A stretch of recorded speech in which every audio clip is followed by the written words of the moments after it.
Hello दोस्तों, नमस्ते, प्रणाम। हमारे यूट्यूब चैनल पे आप लोग का स्वागत है। हम एक मॉडर्न गीत गाने जा रहे हैं, आप लोग सुनिएगा। अच्छा लगे लाइक सब्सक्राइब कीजिएगा, कमेंट बॉक्स में ज़रूर बताइएगा गीत कैसा लगा। कोने बाबा छोड़िया गढ़ाओल, सोने से मेढ़ाओल हे आहे। कोने बाबा छोड़िया गढ़ाओल, सोने से मेढ़ाओल हे आहे। कोने दादी लेल जन्म के सहोड़िला जी के मूरन हे आहे। कोने दादी लेल जन्म के सहोड़िला जी के मूरन हे।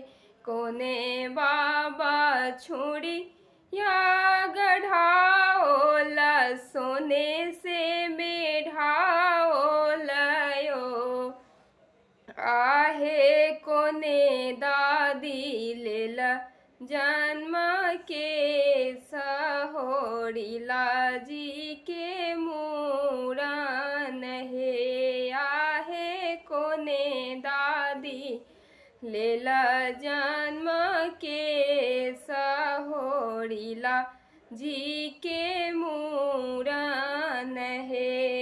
अपने बाबा छोड़ी या गढ़ाओल, सोने से मेढ़ाओल यो आहे। अपने बाबा छोड़िया गढ़ाओल, सोने से मेढ़ाओल हे आहे। अपने दादी लेल जन्म के सहोड़िला जी के मूरन हे आहे। अपने दादी लेल जन्म के सहोड़िला जी के मूरन हे आहे।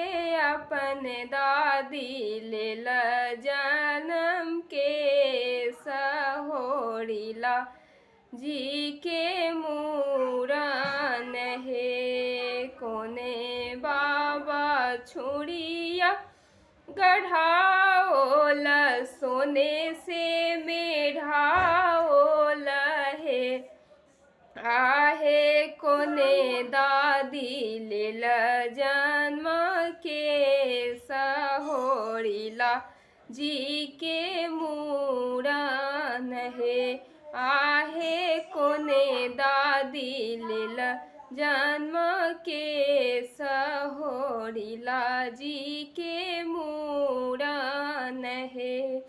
बड़का बाबा छोड़िया गढ़ाओल, सोने से मेढ़ाओल हे आहे। यहब दादी लेल जन्म के सहोड़िला जी के मूरन हे आहे। सभे दादी लेल जन्म के सहोड़िला जी के मूरन है। धन्यवाद। कमेंट बॉक्स में ज़रूर बताइएगा।